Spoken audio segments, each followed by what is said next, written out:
morning. This is the Alcoholics Anonymous Daily Reflection for February 25th. Let me turn to it here. It is called The Challenge of Failure. In God's economy, nothing is wasted.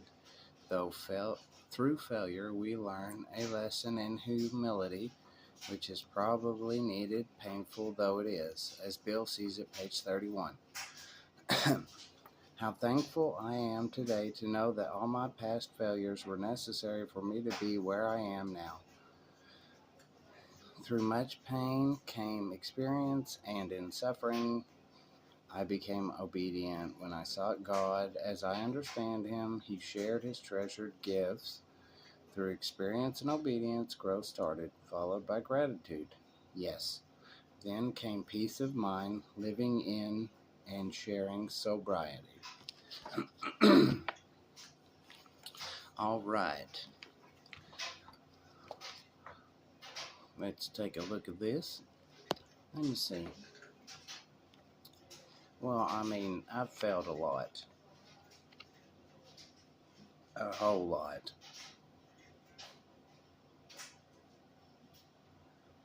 But the truth is, I didn't know how to try right. So I don't really see it as failure because I wasn't trying to do anything. I think that's it. I wasn't trying to do anything, so how can you fail it? I succeeded. Maybe thinking about it wrong. I succeeded in doing what I was trying to do. Nothing.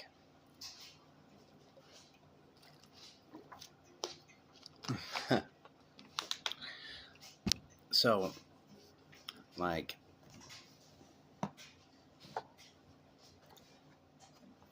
if something was doomed to fail from the start, can't really be called a failure because it was already meant to fail. So it's a success. A bad idea that plays out into bad outcomes is a success because it did what it was supposed to do. For me, definitely I learned from my mistakes, bad decisions, once I understood the reason of why I was doing things messed up, why I was choosing the wrong women, why I was blaming people for my problems, not understanding how to even put my life together. There's a time in between my prison stints where I just didn't understand how people had houses and cars. I didn't understand it. I didn't know how to do it. I wasn't taught that.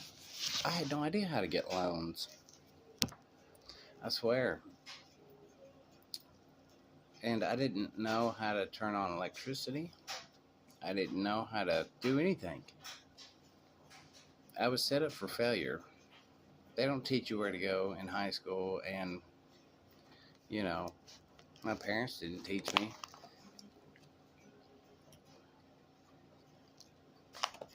So, I didn't have the ability to even have a normal life because I didn't even know how to do the simplest of things that you have to do in society to actually survive.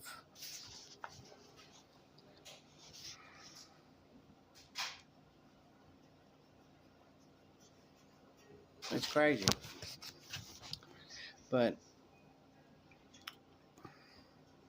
once I learned better, then I could apply it. And even with drinking, I saw it as a solution, but really it was the opposite. It was not a solution at all. It worked for what I wanted it to. I didn't like the outcomes, though. I didn't like the outcome at all. But that's a paradox, you know what I mean? Like we were talking about the other day. I wanted to drink, but I didn't understand or connect the problems with the drinking or the drinking with the problems. I thought everybody else was the problem.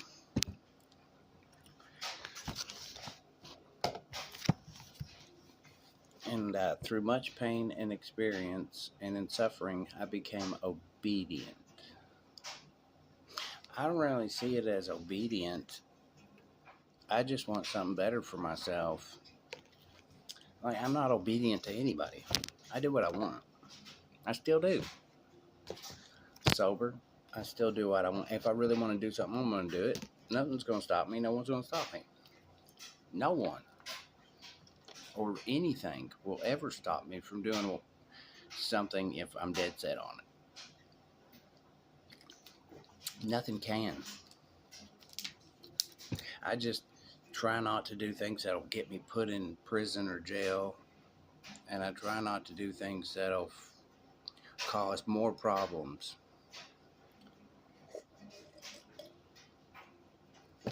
Like, that sounds like some Bible stuff. I became obedient to God. God didn't tell me to do anything, first of all. I can't be obedient to something if it doesn't have any dogma. That don't make no sense. He's trying to throw it in there, but he's trying to throw the Jesus stuff in there and it ain't working. Because it just makes it... He couldn't keep his own stuff out of these writings. A lot of the religious couldn't keep their opinions out. You know, I became obedient. I just don't get that part. I'm not obedient to who? Society, the judge, the police, corrupt politicians. I don't know. But I didn't become obedient. I just wanted a better life. I was just tired of suffering. And that's not really being obedient. That's getting fed up. Because I'm not obeying anybody. I'm honoring myself.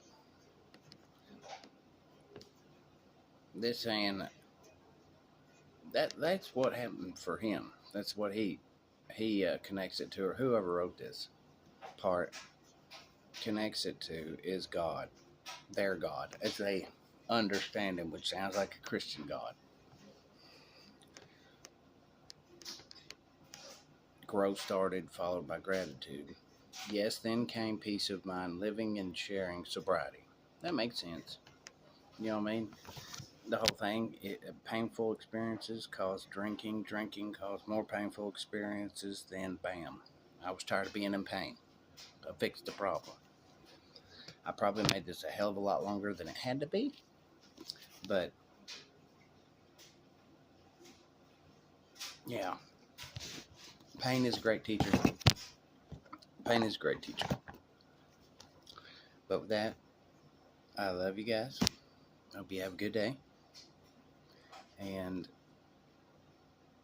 if you're staying sober, all you gotta do is you just have to do it for right now. That's it. You get through the moment, you get through the day. I love y'all.